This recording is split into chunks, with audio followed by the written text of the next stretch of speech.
Hi, this is ENT Lop of Discord, presenting my goofy little VR Simpit. Quite mobile Simpit, I should mention. It's on wheels, moves around rather easily, and I shouldn't be doing that with the stationary pedals underneath it. But basically it's set up so that I can switch between flight and driving very easily. Of course I have to upgrade. This is from the old Xbox 360 days.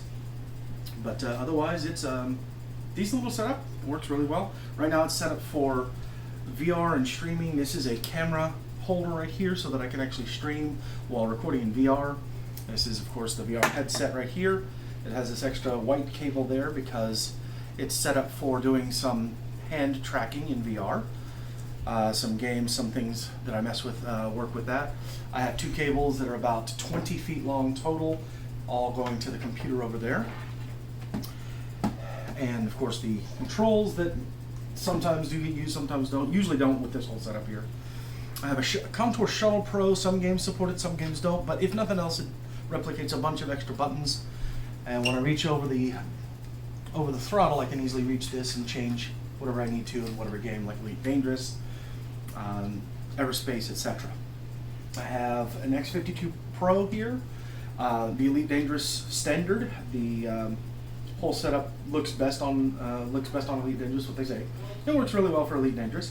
And I have this little guy here, which is a 3D Navigator, the Logitech 3D Connection 3D Navigator. Nice long name they give it.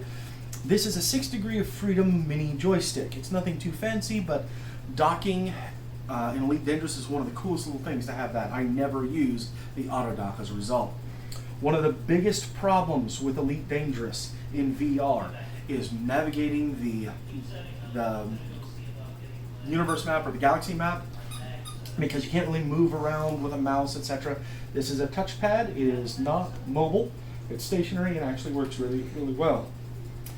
The keyboard is of course just positioned just to be able to reach forward and do searches or whatever else like that. Anything that requires the old Xbox One controller, I have that for. Anything else that I need to plug in, I have that for. And of course a mouse, just because things sometimes require a mouse. Now, the nice thing about this, the real kicker that I wanted to put this together for, was I wanted to be able to swap it around. So let me show you how it currently is set up for that. I don't have to worry about any of this moving around, but I do want to go ahead and turn certain things off. So let's turn off first that. Of course you don't see the lights on. I don't know why the lights are off right now, but anyway, other than the fact that I just turned it off. But when it was on, it wasn't turning off. This is the keyboard. Yeah, I don't want to turn off the keyboard, but I do want to turn off that. That's the joystick turned off. Now it's ready to be disconnected. Hold and spin these guys off.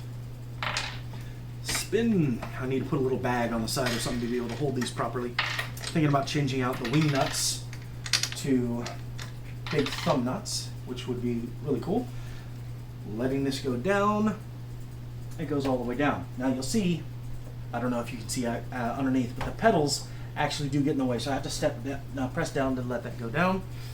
If you want to look over here. I did. Underneath, could you see? Okay. Underneath is where the pedals and everything sits. Now, all I have to do is just pick this up and put it on the front. This was the biggest pain in the neck to be able to remove. Not that this is universal, but that makes it a whole lot easier. Move this over here, keep these attached, slide this to the back. Actually move this over a little bit. Over again, over, slide this to the back. And then this mounts directly on the front here. Slide around, slide around. Once that's mounted or put in place, squeeze this up, locks it in place, real solid, and again, ready for racing around.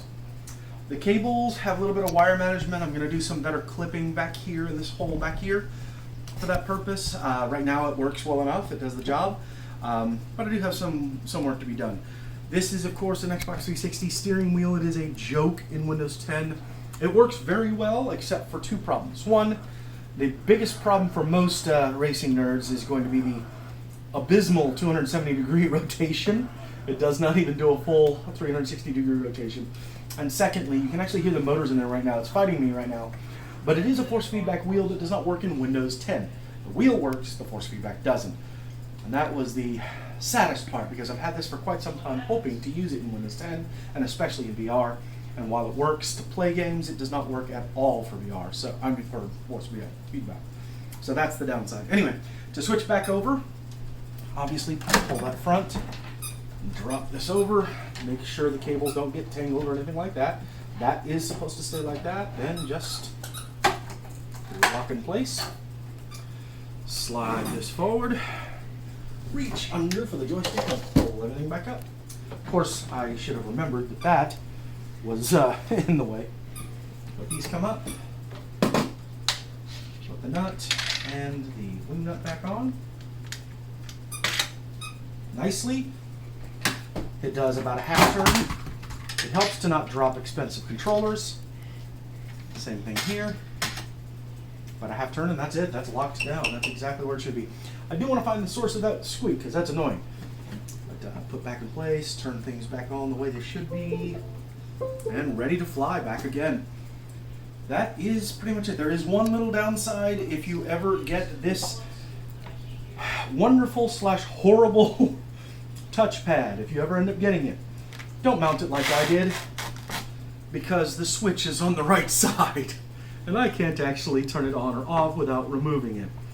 So it's a wonderful little device. Again, like I said, I love the click to the push to click rather than tap to click. It is a much nicer physical feel, and physicality in VR is a must with a lot of pretty much everything you do. If you can't physically feel it, it's not going to happen in VR. But that is it. That's the whole VR Simpit and mobility. Oh, I do want to point one other thing out.